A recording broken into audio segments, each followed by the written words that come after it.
The gallows stood crooked in the town square like a dead tree that refused to fall, its rope swaying gently in the dry afternoon. Wind as the people of Red Hollow gathered, not out of justice but hunger, the kind that lived in bored hearts and needed blood to feel alive.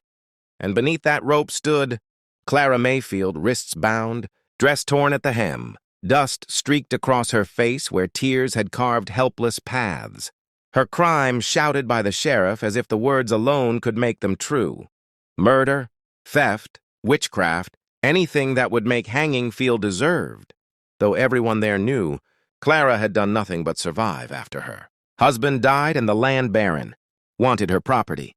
Sheriff Hollis adjusted his badge and read the sentence with the practiced boredom of a man who had done this too many times, ignoring Clara's quiet shaking as she searched the crowd for mercy and found none, until her eyes landed on a man at the edge of the square, a tall, broad-shouldered cowboy in a black coat worn thin with grief, his face weathered not by age but by loss. Eli Turner, the widower who hadn't spoken much since his wife was buried 2 winters ago.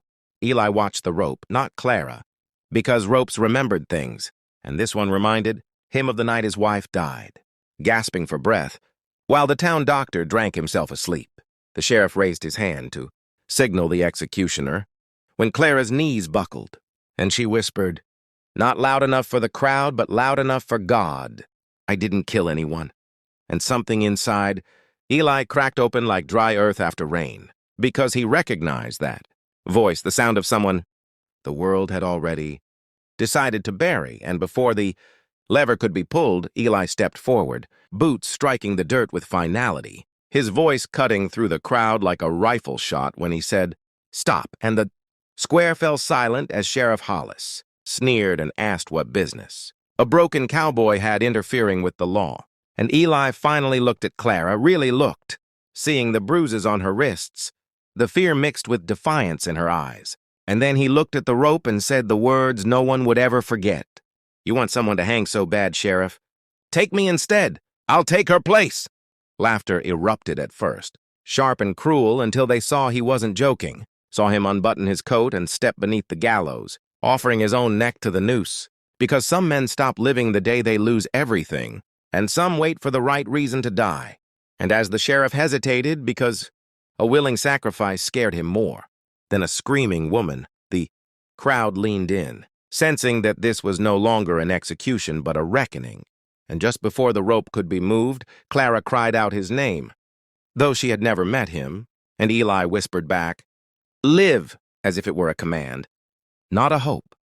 And if this story already has your heart pounding, remember to subscribe to the channel, because the next chapter will show you what happens when a town built on cruelty is forced to face a man who has nothing left to lose. Sheriff Hollis agreed to the exchange not because it was lawful, but because it was convenient, believing a widowed cowboy's death would stir less trouble than sparing a woman marked for disgrace. And as Eli stood beneath the rope, the executioner hesitated, hands trembling, because courage unsettles cowards, and Clara was dragged from the gallows and thrown to the dirt, where she sobbed in disbelief, watched by a crowd that suddenly felt exposed. Because when a man volunteers to die for a stranger, it strips excuses bare. Eli asked for one thing before the rope was placed around his neck. "Tell the truth about why she's here." And the sheriff laughed until old Mrs. Calder, the midwife, stepped forward shaking and confessed she'd seen the land baron's men frame Clara. Then another voice joined, then another, until the truth rose like a flood. The sheriff couldn't damn, and panic flashed across his face as Eli smiled softly, knowing this was never about dying, but about forcing the truth into daylight. The land baron tried to flee, the crowd turned on him, and in the chaos, the executioner cut the rope loose and stepped back, refusing to kill an innocent man. And when the dust settled, the sheriff was arrested. The charges against Clara were erased, and Eli was freed, not celebrated, not praised, just quietly acknowledged as the man who reminded them what justice looked like. Clara found Eli at the edge of town at sunset, thanked him with tears and trembling hands, asked why he did it, and Eli answered honestly, "Because once I couldn't save the woman I loved, and I couldn't. Live with that twice. And in the weeks that followed, Clara rebuilt her life with Eli's help. Not as a debt, but as a choice. Two broken souls finding steady ground in shared silence. And the town of Red Hollow never looked at a gallows the same way again, because it remembered the day a widowed cowboy stood beneath a rope and taught them the cost of cruelty.